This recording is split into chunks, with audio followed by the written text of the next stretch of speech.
এখন এখানে আমি মশলাগুলো করে নেব। ওর জন্য এখানে আমি দিয়ে দিচ্ছি দই,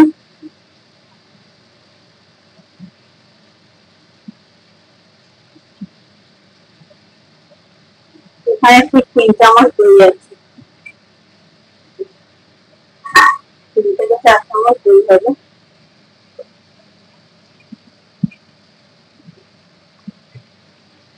চামচ দিয়ে দিচ্ছি আদা রসুনের পেস্ট। এবার এই মশলাটাকে পেঁয়াজ ভাজাটাকে আমি এর মধ্যে দিয়ে দেবো। এখন এর মধ্যে দিয়ে দেবো একটু নুন। আগে চিকেনে নুন ব্যবহার করেছি, তাই এখানে বুঝে শুনে ব্যবহার করতে হবে। 1 চামচ ধনে গুঁড়ো, 1 চামচ জিরের গুঁড়ো, 1 চামচ হলুদ গুঁড়ো,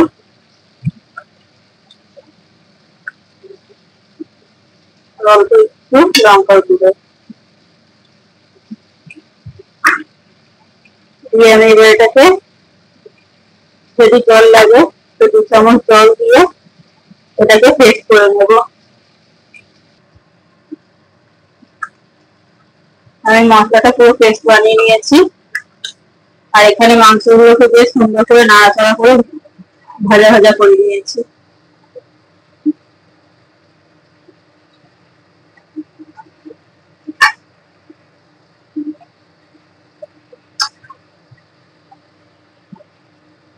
এবার আমি মাংসটার উপরে এই মশলাটাকে ঢেলে দেব।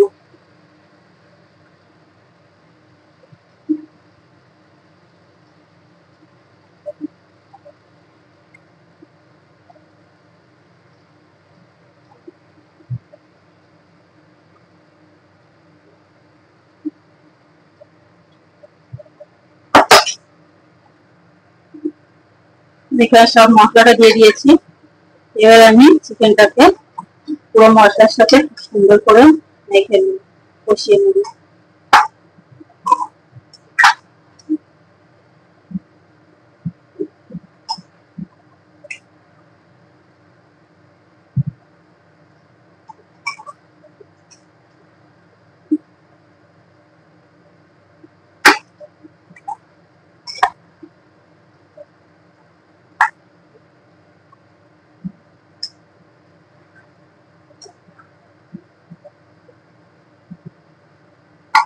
চিকেনটা আমি গ্যাসটাকে মিডিয়াম রেখে ভালো করে উল্টে পাল্টে ভাজা ভাজা করে নিয়েছি।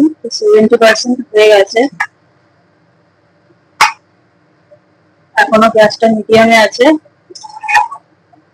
গ্যাসটাকে মিডিয়ামে রেখেই এরকম হালকা করে নাড়াচাড়া করে করে একটু ভাজা ভাজা করে নেব।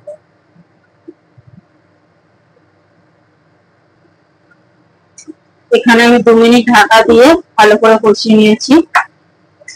এবার আমি এখানে দিয়ে দেবো কটা কাঁচা লঙ্কা, 4টে কাঁচা লঙ্কা দিয়েছি, আর স্বাদ অনুযায়ী একটু চিনি। ব্যাস, এখানে আর কোনো মশলাপাতি আমার কিছু যাবে না। এবার আরেকটু ভালো করে কষিয়ে নেবার পালা। এখানে আমি মিক্সিটা ধুয়ে একটু জল দিয়ে দেবো সামান্য।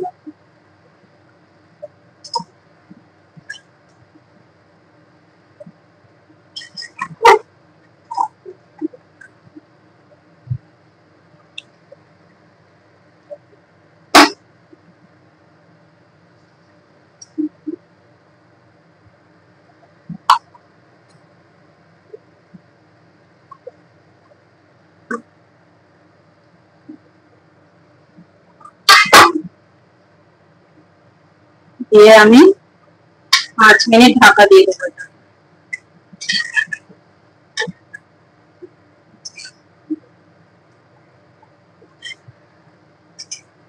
এই চিকেনের রেসিপিটা গরম ভাত, জিরা রাইস, পোলাও কিংবা পরোটা, রুটির সাথে খুবই সুন্দর লাগে খেতে।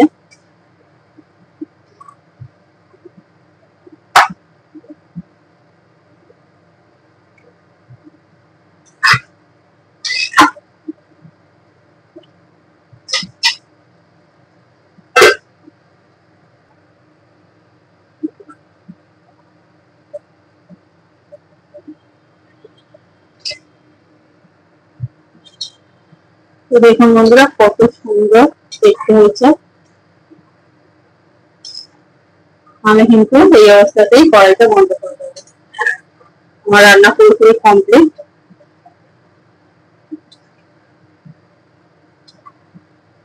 আমার ভিডিওটা যদি ভালো লাগে বন্ধুরা অবশ্যই একটা লাইক কমেন্ট শেয়ার দেবেন।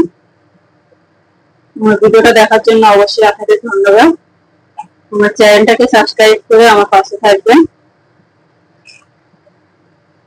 খুব সাধারণ ভাবে রান্না আমি এইভাবে আপনাদের দিতে থাকবো।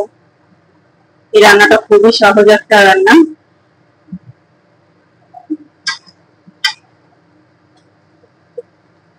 ধন্যবাদ বন্ধুরা।